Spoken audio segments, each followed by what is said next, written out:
مكون سحري مفيد ومهم جدا، لو حطيتيه على عيش الفينو هتاخدوا النتيجه اللي انتوا شايفينها كده، هش وقطني، واللون كمان اللي انتوا شايفينه معايا حلوين. هنسمي بالله ونصلي على الرسول عليه افضل الصلاه والسلام علشان نعمل مع بعض احلى عيش فينو من المدارس بطريقه سهله وبسيطه خالص. زي ما انتوا شايفين معايا العيش بيتكلم عن نفسه.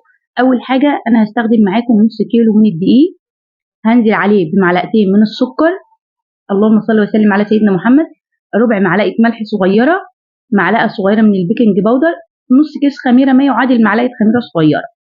هخلط المكونات الجافه مع بعضها. المكون السحري بقى اللي بقول لكم عليه ونزلت بيه بيضايه. البيض بقى بينقلها معاكي في حته تانية خالص. وعلشان نتخلص من الزفاره هقول لك تستخدمي ايه. استخدمت 200 مللي من اللبن الرايب، وهنا استخدمت معلقه خل علشان الزفاره، ورديت استخدمت تاني نص الكوبايه يعني 100 مللي، يبقى نص كيلو استخدمت له 300 مللي من الرايب.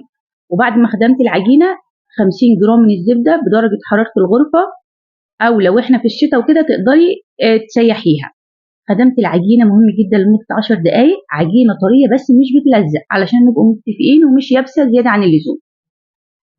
هنا يا حلوين هبدا احط العجينه في طبق وادهنها دهنه بس بسيطه كده من الزيت علشان وشها ما يشققش، والكيس مهم جدا طبعا معايا.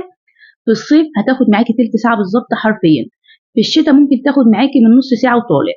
زي ما احنا عارفين خمر العجينه في الشتاء بيختلف عن الصيف. واحب اقول لكم ملحوظه مهمه جدا برضو، لما تيجي تعجني بسوائل في الصيف يفضل تكون خارجه من الثلاجه، في الشتاء بنخليها دافيه شويه. هنا بقى ببدا اقطع، يعني قطعت الحجم كان 40 جرام، لو عندك ميزان او بالنظر كده الحجم بقى اللي انتوا حابينه. حاولي بس تخلي التقطيعه كلها موحده علشان تاخد سوا زي بعضها. اللهم صل وسلم على سيدنا محمد. هنا بتقفلي كويس، والتقفيله بتخليها لفوق، وبعد كده ببدا افردها معاكم يعني حجم البيضه البلدي كده. وبعد كده بقى ببدا، اهم حاجه لما برولها كده بضغط بقفل على الهواء، وتجيبي الطرف الاخير ده تقفليه، مهم جدا، لان لو ما قفلتهوش كويس بعد ما تخمر معاكي هيفتح ومش هيبقى حلو خالص.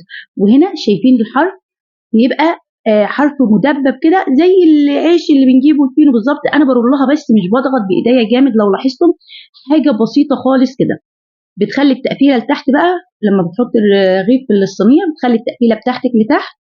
هنا قطعت كل الكميه ما شاء الله، حرفيا مش هياخدوا معاكي اي وقت. وما شاء الله برده النص كيلو بيعمل معايا كميه كتيره. لو حابه تضاعفي الكميه هتضاعفي المقادير وتسيبيه لما يبرد، وبتفرزيه في الفريزر كل مثلا 3 4 في كيس واحد، بحيث ان انت تخرجي الكيس يفك معاكي مش هتدخليه تاني.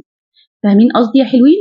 الصينيه طبعا دهنها دهنه بسيطه من الزيت، لان الماده الدهنيه نص كيلو استخدمت له 50 جرام من الزبده، يعني ماده دهنيه مش كتيره علشان ما يلزقش معاكي. هسيبه بقى في المرحله دي يريح معايا برده زي 10 دقائق، مش اكتر من 10 دقائق في الصيف.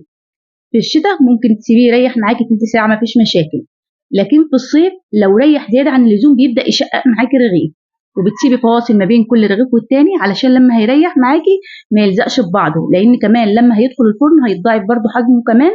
فانا حابه يبقى في مسافه زي ما انتم شايفينها كده. هتغطيه وهسيبه بقى زي ما اتفقنا. خمر الشتاء غير خمر الصيف.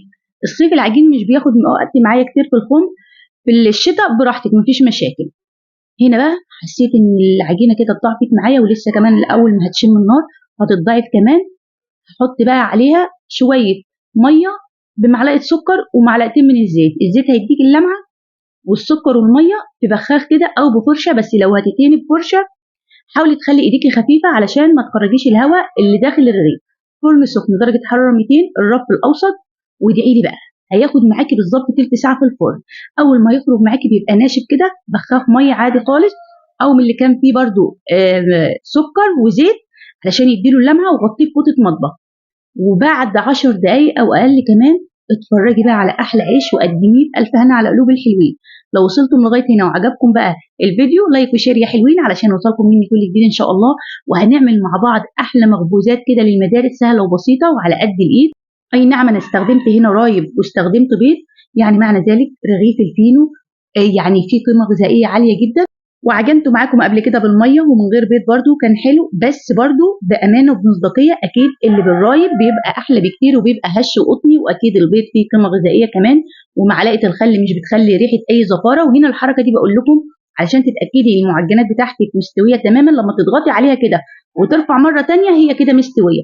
ضغطتي عليها ولزقت كده وما رفعتش تاني زي ما شفتوا معايا في بدايه الفيديو، يبقى هي كده عجينه من جوه. لكن حرفيا العيش كده هش معايا وقطني، لان اخد تسويه مظبوطه في الفرن، درجه الحراره مظبوط.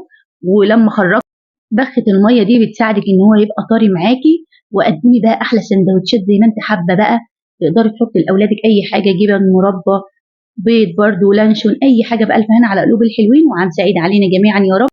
ويلا يا بنات يا حلوين، اللايك والشير علشان يوصلكم مني كل جديد. اشوفكم على خير.